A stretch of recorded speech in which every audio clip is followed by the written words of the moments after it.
आज मैं आपको बताने वाला हूँ महाभारत के 5 सबसे खतरनाक श्रापों के बारे में। नंबर 5 से शुरुआत करते हैं। महाभारत का महाविनाशकारी युद्ध समाप्त हो चुका था। पांडवों ने विजय प्राप्त कर ली थी, लेकिन उनके मन में तनिक भी प्रसन्नता नहीं थी। हस्तिनापुर के राजमहल में केवल शोक, उदासी और अपनों को खोने का दुख छाया हुआ था। चारों तरफ केवल रोने की आवाज़ें आ रही थीं। इसी बीच एक ऐसा सत्य सामने आया जिसने धर्मराज युधिष्ठिर के हृदय को भीतर से छिन्न भिन्न कर दिया। युद्ध समाप्त होने के बाद माता कुंती अत्यंत भारी मन से पांडवों के पास आई। उनकी आंखों से आंसू की धारा बह रही थी। उन्होंने युधिष्ठिर के पास जाकर अत्यंत दुखद स्वर में कहा कि पुत्र, जिसे तुम सब अपना सबसे बड़ा शत्रु समझते रहे, जिसे तुमने सूत पुत्र कहकर सदा अपमानित किया और जिसे अर्जुन ने युद्ध भूमि में मार गिराया, वह दानवीर कर्ण कोई और नहीं बल्कि तुम्हारा ही सगा ज्येष्ठ भ्राता था। वह मेरा सबसे पहला पुत्र था। यह सत्य सुनते ही युधिष्ठिर के पैरों तले से मानो जमीन ही खिसक गई। वे गहरे सदमे में चले गए। उन्हें लगा कि उन्होंने राजपाट के लोभ में अनजाने में अपने ही बड़े भाई की हत्या करवा दी। इस आत्मग्लानि और असहनीय दुख में युधिष्ठिर पूरी तरह टूट गए। उन्हें अपनी माता कुंती पर बहुत अधिक क्रोध आया कि उन्होंने इतने वर्षों तक इस महासत्य को छिपा कर क्यों रखा। अगर यह बात पांडवों को पहले से ज्ञात होती तो महाभारत का यह भयानक नरसंहार कभी होता ही नहीं। इस तीव्र क्रोध, मानसिक संताप और दुख की व्याकुलता में आकर धर्मराज युधिष्ठिर ने अपनी माता कुंती के साथ साथ संसार की समस्त स्त्री जाति को एक अत्यंत कठोर श्राप दे दिया। उन्होंने कहा कि आज के बाद इस संसार की कोई भी स्त्री अपने मन में कोई भी रहस्य, गुप्त बात या राज कभी भी छिपा कर नहीं रख पाएगी। ध्यान से सोचिए, क्या आपने कभी अपने आसपास यह बात महसूस की है कि आज के समय में भी महिलाओं के लिए किसी बहुत बड़ी गुप्त बात को लंबे समय तक छिपाना अत्यंत कठिन हो जाता है। लोग इसे एक सामान्य स्वभाव या आदत मान लेते हैं, लेकिन इसके पीछे महाभारत काल का यह गहरा इतिहास और धर्मराज युधिष्ठिर का क्रोध छिपा हुआ है। क्या आपको लगता है कि युधिष्ठिर का यह श्राप आज भी हमारे समाज में पूरी तरह सच साबित हो रहा है? चलिए अब नंबर 4 श्राप की बात करते हैं।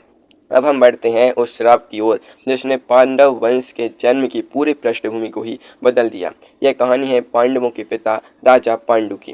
राजा पांडु हस्तिनापुर के एक अत्यंत प्रतापी और कुशल राजा थे। उन्हें वनों में जाकर शिकार का बहुत अधिक शौक था।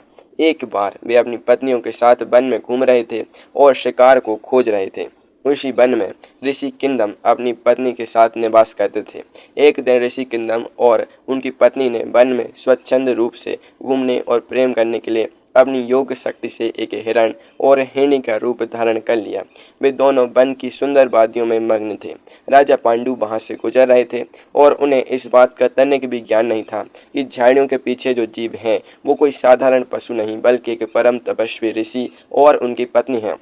पांडु ने केवल झाड़ियों में हलचल देखी और एक सुंदर हिरण समझकर बिना सोचे समझे अपना तीखा बाण छोड़ दिया। वह बाण सीधे जाकर उस हिरण रूपी ऋषि किंदम को लगा। बाण लगते ही ऋषि अपने वास्तविक मनुष्य रूप में आ गए और भूमि पर गिरकर तड़पने लगे। मृत्यु के अत्यंत निकट खड़े ऋषि किंदम राजा पांडु के इस अनुचित कार्य से अत्यंत क्रोधित और दुखी हुए। उन्होंने पांडु से कहा कि राजन, तुमने एक निरपराध, असहाय और प्रेम में मग्न जीव पर पीछे से वार किया है, जो कि एक राजा के लिए पूरी तरह अधर्म और पाप है। तुमने मेरी प्रसन्नता को समय से पहले समाप्त कर दिया। तड़पते हुए ऋषि किंदम ने राजा पांडु को एक अत्यंत भयानक श्राप दिया। उन्होंने कहा कि जिस अवस्था में तुमने मुझ पर वार किया है वैसी ही गति तुम्हारी भी होगी। जब भी तुम भविष्य में किसी स्त्री के समीप प्रेम भाव से जाओगे, तुम्हारी उसी क्षण तुरंत मृत्यु हो जाएगी। इस एक श्राप ने राजा पांडु के पूरे जीवन को अंधकार और निराशा से भर दिया। वे चाहकर भी अपनी पत्नियों कुंती और माद्री से संतान उत्पन्न नहीं कर सकते थे। इसी कारण से बाद में पांडवों का जन्म देवताओं के आवाहन के माध्यम से हुआ था। लेकिन ठहरिए, अगर राजा पांडु का यह हश्र हुआ तो जरा सोचिए उस महान योद्धा का क्या हुआ होगा जिसने अपने जीवन में कभी किसी के सामने घुटने नहीं टेकी, लेकिन एक छोटे से झूठ के कारण उसके अपने ही गुरु ने उसकी सबसे बड़ी ताकत छीन ली। हम बात कर रहे हैं दानवीर कर्ण की। चले जानते हैं उस श्राप के बारे में जो इतिहास का सबसे बड़ा विश्वासघात बना और जिसने एक वीर को बेबस कर दिया। श्राप नंबर 3 की बात करते हैं। दानवीर कर्ण का पूरा जीवन संघर्षों, अपमान और कठिनाइयों की एक लंबी गाथा है। वे संसार के सबसे सर्वश्रेष्ठ धनुधारी बनना चाहते थे और इसके लिए उन्हें दिव्य अस्त्रों की शिक्षा की आवश्यकता थी। वे अस्त्र शस्त्र की परम शिक्षा प्राप्त करने के लिए भगवान परशुराम जी के आश्रम में पहुंचे, लेकिन वहां एक बहुत बड़ी बाधा थी कि भगवान परशुराम जी ने यह तपस्या ली थी कि वे केवल और केवल ब्राह्मण बालकों को ही शिक्षा देंगे, क्योंकि क्षत्रियों से वह रुष्ट थे। कर्ण के भीतर शिक्षा प्राप्त करने की इतनी तीव्र इच्छा थी कि उन्होंने स्वयं को एक ब्राह्मण बालक बताया और परशुराम जी के चरणों में स्थान पा लिया। कर्ण अपनी अद्भुत बुद्धि, कठिन परिश्रम और अटूट भक्ति के बल पर बहुत ही कम समय में भगवान परशुराम के सबसे प्रिय और श्रेष्ठ शिष्य बन गए। परशुराम जी ने उन्हें अपने सारे गुप्त और अचूक अस्त्रों की शिक्षा दे दी, लेकिन नियति को कुछ और ही मंजूर था। एक दोपहर की बात है, भगवान परशुराम बहुत थक गए थे और वे कर्ण की जांघ पर अपना सिर रखकर गहरी नींद में सो रहे थे। तभी अचानक से एक अत्यंत विषैला और नुकीला कीड़ा आया और उसने कर्ण की जांघ में गहराई से काटना शुरू कर दिया। वह कीड़ा कर्ण के मांस को भीतर तक कुरेद रहा था, जिससे कर्ण को असहनीय और भयंकर पीड़ा हो रही थी। कुछ ही पलों में कर्ण की जांघ से खून की मोटी धारा बहने लगी। कर्ण के लिए यह दर्द बर्दाश्त से बाहर हो गया, लेकिन उन्होंने अपने पैर को थोड़ा सा भी नहीं हिलाया। वे भली भांति जानते थे कि यदि उन्होंने अपना पैर हिलाया तो उनके पूजनीय गुरुदेव जी की नींद टूट जाएगी। जब भगवान परशुराम की नींद खुली तो उन्होंने देखा कि कर्ण की जांघ लहूलुहान है और चारों तरफ खून फैला हुआ है। परशुराम जी एक पल में सब कुछ समझ गए। उन्होंने कर्ण से कहा कि तुम इतनी भयंकर पीड़ा को बिना आवाज किए और बिना हिले डुले सहने की क्षमता केवल और केवल एक क्षत्रिय योद्धा में ही हो सकती है। किसी ब्राह्मण में इतना धैर्य नहीं होता। तुमने मुझसे अपना परिचय छिपाया। अपने सबसे प्रिय शिष्य के इस छल से भगवान परशुराम अत्यंत क्रोधित और आहत हुए। उन्होंने क्रोध की अग्नि में जलते हुए कर्ण को एक अत्यंत भयानक श्राप दे दिया।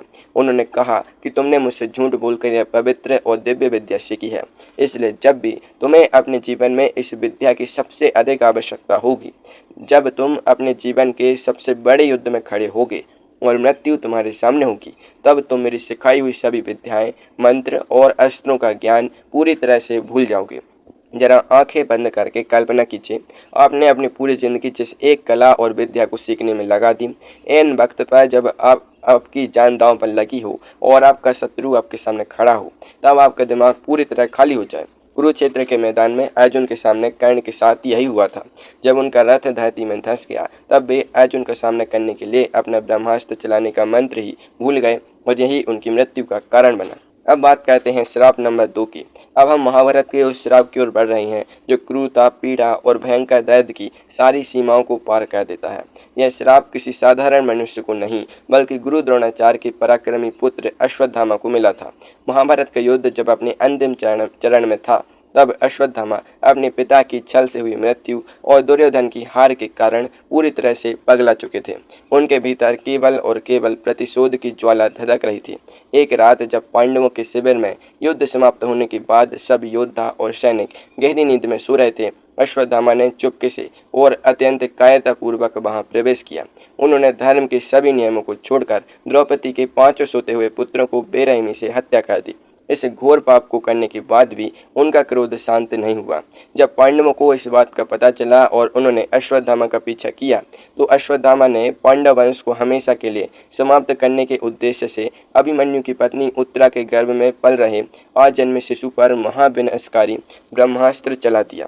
एक आजन्मे और असहाय शिशु पर ऐसा भयानक अस्त्र चलाना सृष्टि के नियमों के खिलाफ था। अश्वत्थामा की इस क्रूरता और पाप को देखकर भगवान श्री कृष्ण का क्रोध अपनी चरम सीमा पर पहुंच गया। श्री कृष्ण ने अपनी योग शक्ति से उत्तरा के गर्भ में पल रहे उस शिशु की रक्षा की, जो बाद में महाराजा परीक्षित बने। इसके बाद श्री कृष्ण ने अश्वत्थामा के माथे पर जन्म से मौजूद अमरता की चमकीली मणि को अत्यंत बलपूर्वक बाहर निकाल लिया। उस मणि के निकलते ही अश्वत्थामा के माथे पर एक ऐसा गहरा घाव हो गया जो कभी नहीं भर सकता था। श्री कृष्ण ने अत्यंत गंभीर और भारी आवाज में अश्वत्थामा को श्राप दिया कि तुमने एक आजन्मे बच्चे को सोते हुए बालकों की हत्या करके मानवता को कलंकित किया है, इसलिए तुम्हें इसकी सबसे भयानक सजा भुगतनी होगी। तुम अगले 3000 वर्षों तक इस पृथ्वी पर अत्यंत दयनीय और कष्टकारी स्थिति में अकेले भटकते रहोगे। अब बात करते हैं श्राप नंबर 1 की। महाभारत का 18 दिनों का महायुद्ध अब पूरी तरह समाप्त हो चुका था। कुरुक्षेत्र की भूमि पर लाखों योद्धाओं के कटे हुए शव और कंकाल बिखरे पड़े थे। चारों ओर केवल पक्षी मंडरा रहे थे। कौरवों का पूरा वंश समूल नष्ट हो चुका था। हस्तिनापुर की महारानी और कौरवों की माता गांधारी अपने 100 पुत्रों के शवों के बीच बैठकर अत्यंत व्याकुल होकर विलाप कर रही थीं। उनका हृदय पूरी तरह से बिखर चुका था और उनके भीतर अपनों को खोने का एक असीम और भयानक क्रोध पनप रहा था। उसी समय भगवान श्री कृष्ण गांधारी के इस असीम दुख को शांत करने के लिए उनके समीप पहुँचे। गांधारी ने जैसे ही श्री कृष्ण को देखा, उनकी आंखों के आंसू क्रोध की ज्वाला में बदल गए। गांधारी भली भांति जानती थी कि श्री कृष्ण कोई साधारण मनुष्य नहीं बल्कि साक्षात भगवान है।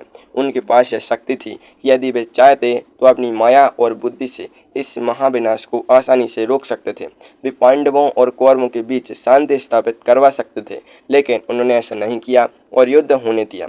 गांधारी को लगा कि श्री कृष्ण ने जानबूझकर उनके पूरे कुल का विनाश होने दिया। अत्यंत गहरे शोक और तीव्र क्रोध में भरकर गांधारी ने अपनी आंखों की पट्टी के भीतर से श्री कृष्ण की ओर अपनी उंगली उठाई और अत्यंत कांपती हुई आवाज में कहा कि हे द्वारकाधीश, यदि मैंने अपने जीवन में सच्चे मन से पतिव्रता धर्म का पालन किया है और भगवान की सच्ची आराधना की है, तो मैं आज तुम्हें और तुम्हारे कुल को एक श्राप देती हूँ।